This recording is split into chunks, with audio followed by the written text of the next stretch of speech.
Friends, రాష్ట్రంలో ఘోర విషాదం, మొత్తం కుటుంబం మృతి. ఈ విషయాన్ని తెలియాలంటే కనుక వీడియో మీరు కంప్లీట్గా చూడండి. అప్పుడే మీకు కంప్లీట్ ఇన్ఫర్మేషన్ ఏంటో అర్థమవుతుంది. అదేవిధంగా చాలామంది వీడియో చూస్తున్నారు కానీ లైక్ అని కామెంట్ చేయట్లేదు. దయచేసి లైక్ అని కామెంట్ చేయండి. లైక్ అని కామెంట్ చేయడం వల్ల ఈ విషయాన్ని మనం చాలామందికి తెలియజేసే వాళ్ళు అవుతాం.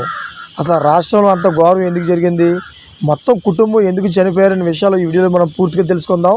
ఇంకా లేట్ చేయకుండా వీడియోలోకి వెళ్ళిపోదాం. ఒకే కుటుంబానికి చెందిన నలుగురు ఆత్మహత్య చేసుకున్న సంఘటన ఓయూ పోలీస్ స్టేషన్ పరిధిలో చోటు చేసుకుంది.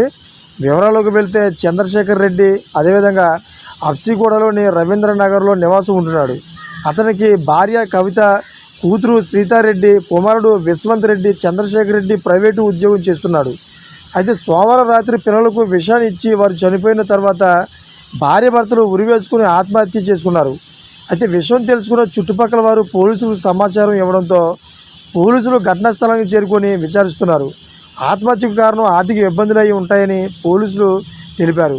అయితే పూర్తి వివరాలు తెలియాల్సి ఉంది. ఈ విషయం తెలుసుకున్న సీఎం రేవంత్ రెడ్డి అయితే తీవ్ర దిగ్బంధకు లోనయ్యారు. ఈ మధ్యకాలంలో ఆర్థిక ఇబ్బందులతో చాలామంది ఇటువంటి అఘాయిత్యాలకు పాల్పడుతున్నారని, ప్రతి ఒక్కరు కూడా డబ్బు అనేది చూసుకొని ఖర్చు పెట్టాలని చెప్పేసి ఆయన సూచించడం జరిగింది. అదేవిధంగా చుట్టుపక్కల ఉన్నటువంటి ప్రతి ఒక్కరు కూడా బాధతోటి ఆవేదన అయితే వ్యక్తం చేయడం జరిగింది. చూసారు ఫ్రెండ్స్, లేటెస్ట్ అప్డేట్స్ కోసం ఛానల్ సబ్స్క్రైబ్ చేసుకొని గడప లాలో పెట్టుకోండి. Thank for watching friends.